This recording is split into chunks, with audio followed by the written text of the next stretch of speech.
بسم الله الرحمن الرحيم. السلام عليكم ورحمة الله وبركاته. بدنا نسوي اليوم مع بعض دجاج مشوي على الفحم. بسم الله الرحمن الرحيم. خلينا نتوكل على الله ونبلش. أول إشي بدنا نجهز للتتبيلة. بلزمنا نعناع طازة،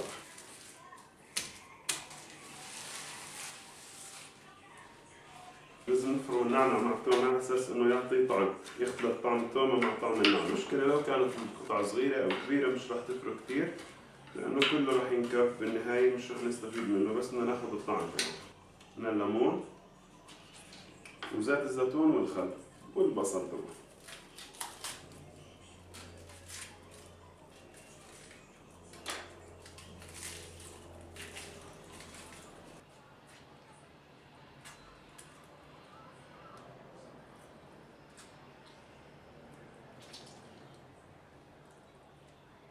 الليمون بخلي الدجاج يهتري، يعني لما نحطه على الفحم مش راح يطول كثير.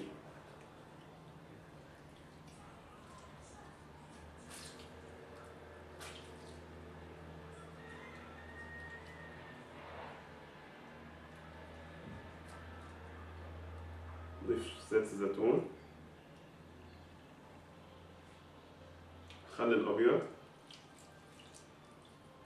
هاي التتبيلة اللي بنحتاجها.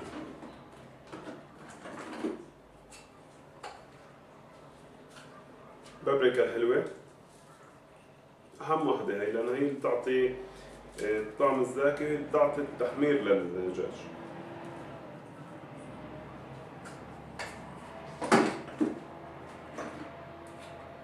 كمان شوية كاري، رشة صغيرة على الخفيف مش كثير. بعد ما حطينا الملح، بعد ما ضفنا جميع البهارات، بضل عندنا شغلة واحدة، إنه لازم نفرك الدجاج كثير منيح بالبهارات، بالتتبيلة اللي حطيناها، على أساس إنه يعطي طعم وتشموا الريحة كثير كثير كثير بتجنن. خصوصي ريحة الثوم مع الليمون مع النعناع كثير رائع. نترك الدجاج هيك بالتتبيلة لمدة ساعتين زمان، أقل شيء ساعتين ثلاثة، على أساس إنه ياخذ طعم. طبعا نحطه بالثلاجة إذا ما يخرب بالثلاجة.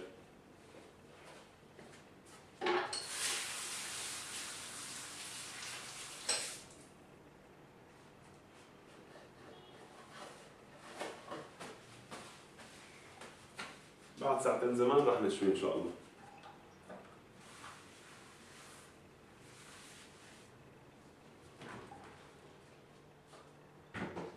هلا بعد ما صار للدجاج ساعتين راح أطلعه من الثلاجة. راح أرش عليه الفلفل الأسود.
الحمد لله خلصنا. هذا الشكل النهائي لطبختنا. إن شاء الله تكون عجبتكم يا رب. الحمد لله رب العالمين. السلام عليكم.